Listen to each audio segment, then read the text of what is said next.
What's poppin', homies? It's your favorite homegirl, Gossip Girl. Let's get into this commentary. Homies, we have a real life Dexter on our hands. Now, I don't know if you guys ever saw the hit Netflix series called Dexter, but child, we got a real life Dexter on our hands. Let's get into it. Let's get into it. Let's get into it. Now, New Orleans police officers who were searching for a missing woman found a chopped up body in a freezer. Okay, a reciprocating saw covered in bits of flesh and her wallet in a safe on the property, according to the court documents. Micah Dardar reported his estranged wife, Julia Dardar, 36 years old, missing just before midnight on December 23rd of 2021, according to the New Orleans police. Now, Micah told police his ex had moved in with Benjamin Beale, a 33-year-old alleged meth and pot dealer, at a house on Pauline Street. Police spoke with Beale that evening, and he told them he hadn't seen Julia since December 16th, according to the court documents. He said they were having relationship issues of their own and that he believed she may have been suicidal. Now, he told the responding officer that Julia had moved out of his home but left her belongings and car behind. Now, on January 5th, 2022, Bill went to the police station and gave another story. Okay, he contradicted himself. Now, in a statement on Julia's disappearance, said he last seen her on December 12th, and affidavit states. It should be noted that Bill did not give any indication that he was worried about Julia and or any indication that he attempted to locate Julia. The affidavit continues. He also told police in person that he waited to report her missing because he had lost his cellular phone and did not have the means to contact police.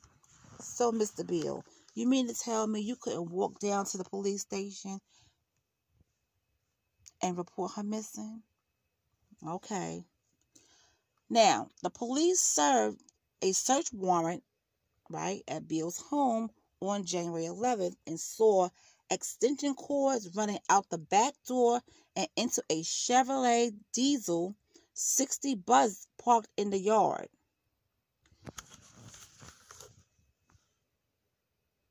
They saw extension cords running out the back of the house, the door, and into a Chevrolet Diesel 60 bus that was parked in the yard.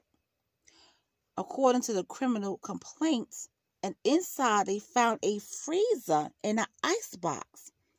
In the freezer, investigators discovered the headless torso of what appeared to be an adult human female. Now, this is all in the documents, guys. This is all in the documents. She suffered deep cuts that appeared to have been inflicted post-mortem. In a nearby Coleman ice chest, police said they found a reciprocating saw which appeared to have bits of flesh and fluid on the blade. Nearby, they found goggles, a plastic face shield, and garbage bags.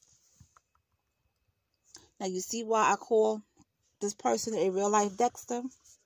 Police also found an alleged meth lab and illegal weapons, also revealed in the court documents, and they backed out of the house and called in assistance from state police in order to deal with the potential hazardous materials that was present. The crystals found in the home later tested positive for methamphetamine, according to an affidavit. In a safe in one of the bedrooms, detectives said they found Julia's purse, wallet, identification, and credit cards. Police also said they found at least 2 unlawful firearms. The alleged makeshift meth lab was within about 105 feet from a nearby school. Once police arrested Beale, he refused to talk any further. And this is all according to the authorities.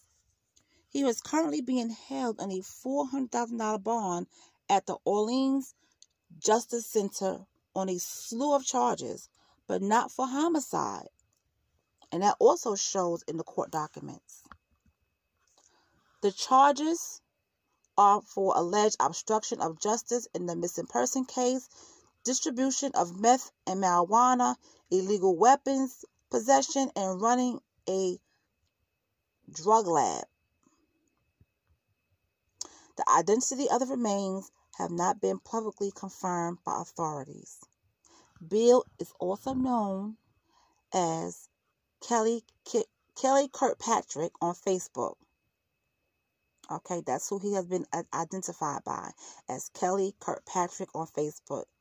A social media account under the pseudonym showed Beale posing for a selfie posted in early November with an overlay from Showtime's Dexter, a popular series about a serial killer who dismembers his victims. This man has taken this show a little too seriously. See, you know, when you see stuff like that, I really, that's a red flag for me. Okay? Another selfie shows him dressed up in an all-white protective jumpsuit, wearing goggles, and holding a semi-automatic rifle. And last year, the account shared an image of a butchered gator cup cut up and neatly arranged on a kitchen table. Ugh. So he butchered a gator and he arranged it neatly on the kitchen table. Ugh, Jesus. Beale is due back in court on March 3rd. A spokesperson for the Public Defender's Office, which is representing him, said it does not comment on pending cases, meaning he does not comment on pending cases. So we will not know anything from that lawyer until probably March 3rd. But this is another story that I'm going to keep covering because, yeah, he took that show a little bit too seriously. And this is a real-life Dexter we got on our hands here. I mean, how can anybody... Sometimes I can't even stand to cut chicken. I would never be able to cut a human being. Oh, my God. It's horrible. I could never do that. But, baby, we got a real-life Dexter. And people take these shows a little bit too seriously. Some people who have mind issues or just want to go on killing sprees, they look at these type of shows to get ideas. It's just sickening to me. It's just sick. So, well, at least they got him. But how can you stomach cutting up a human being? I don't get that. I don't understand it. Ugh. I couldn't do it. I could not do it. I couldn't do it. But anyway, guys, that's all I have for today. And I'll talk to you guys later.